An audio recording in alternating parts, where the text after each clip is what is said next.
Babala ng Bureau of Immigration sa mga babiyahe pauwi man sa Pilipinas or pabalik sa ibang bansa, lalo na sa pagre-register sa e-travel, na dapat iwasan ang e-travel website or fake website na nanghihingi ng bayad at mag-register lamang sa tamang website ng gobyerno. Dahil kapag hinihingan kayo ng bayad kapag nagre-register kayo sa e-travel, meaning ay nasa scam na link kayo.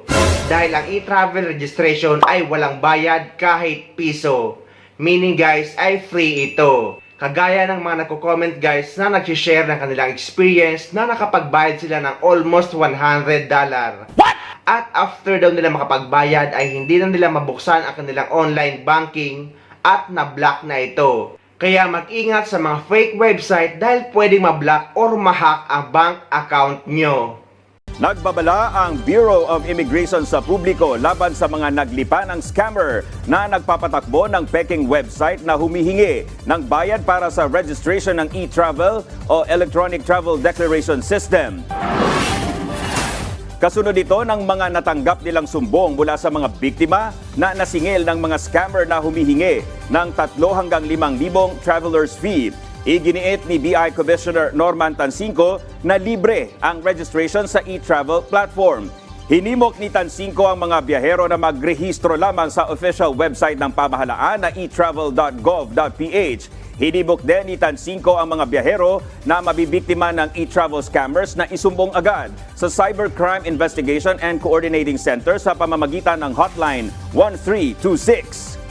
Ilalagay ko sa description ng video na ito or sa pinned comment yung tamang website ng e-travel para hindi na kayo mapunta sa fake website. Pati yung mga video tutorial sa pagre-register sa e-travel gamit ang eGov app at ang e-travel website. Bisitahin nyo lang ang description ng video na ito para may guide kayo. Ang tanong naman ng marami kung pwede daw ba gumawa ng e-travel account kahit hindi pa uuwi sa Pilipinas. Ang sagot guys ay yes, pwede kayo gumawa ng e-travel account kahit matagal pa ang uwi nyo sa Pilipinas. I-save nyo lang ang email address at ang password na gagawin nyo sa inyong e-travel account. And take note guys na yung dating registration nyo sa e-travel na yung kulay green pa ay hindi yun ibig sabihin na nakagawa na kayo ng account. Hindi na yun counted at hindi na yun valid. Kailangan nyo na ngayon gumawa ng e-travel account na mababanggit naman sa tutorial na ilalagay ko sa description ng video na ito. At yan na ang magiging permanent account nyo sa e-travel at dyan na kayo magla-login kapag magre-register kayo sa inyong e-travel arrival card or e-travel departure card. At ang registration guys ay 3 days bago ang flight nyo pauwi sa Pilipinas or pabalik sa ibang bansa.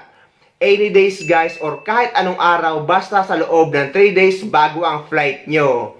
Hindi siya pwede i-register ng sabay dahil pareho siya 3 days bago ang flight nyo. So hanggang doon lang kayo sa first 3 steps kapag gagawa kayo ng account sa e-travel.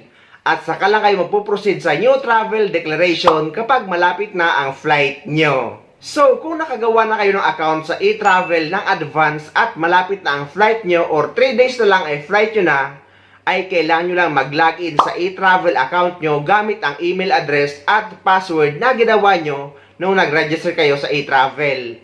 At doon na kayo magpuproceed sa new travel declaration. At kapag pauwi kayo sa Pilipinas, ang pipiliin nyo ay arrival entering the Philippines. Kapag pabalik naman or papunta sa ibang bansa, ay departure leaving the Philippines. May bagong advisory din ang Bureau of Immigration na simula April 1, 2024 ay aalisin na ang arrival sticker sa mga Pilipino na dadaan sa e-gate. Sa halip ay makakatanggap kayo ng arrival confirmation sa email address na ginamit nyo sa pag-register sa e-travel.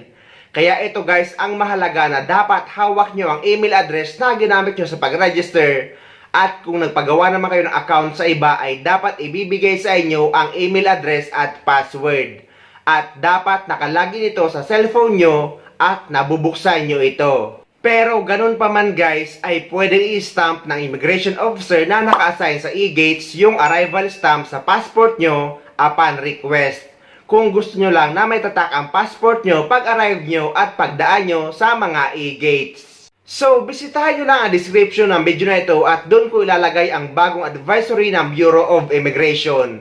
pati ang mga video tutorial sa pag-register sa e-travel gamit ang e-travel website at ang e-gov app at ang tamang link ng e-travel website para hindi na kayo napupunta sa scam na link na nanghihingi ng bayad.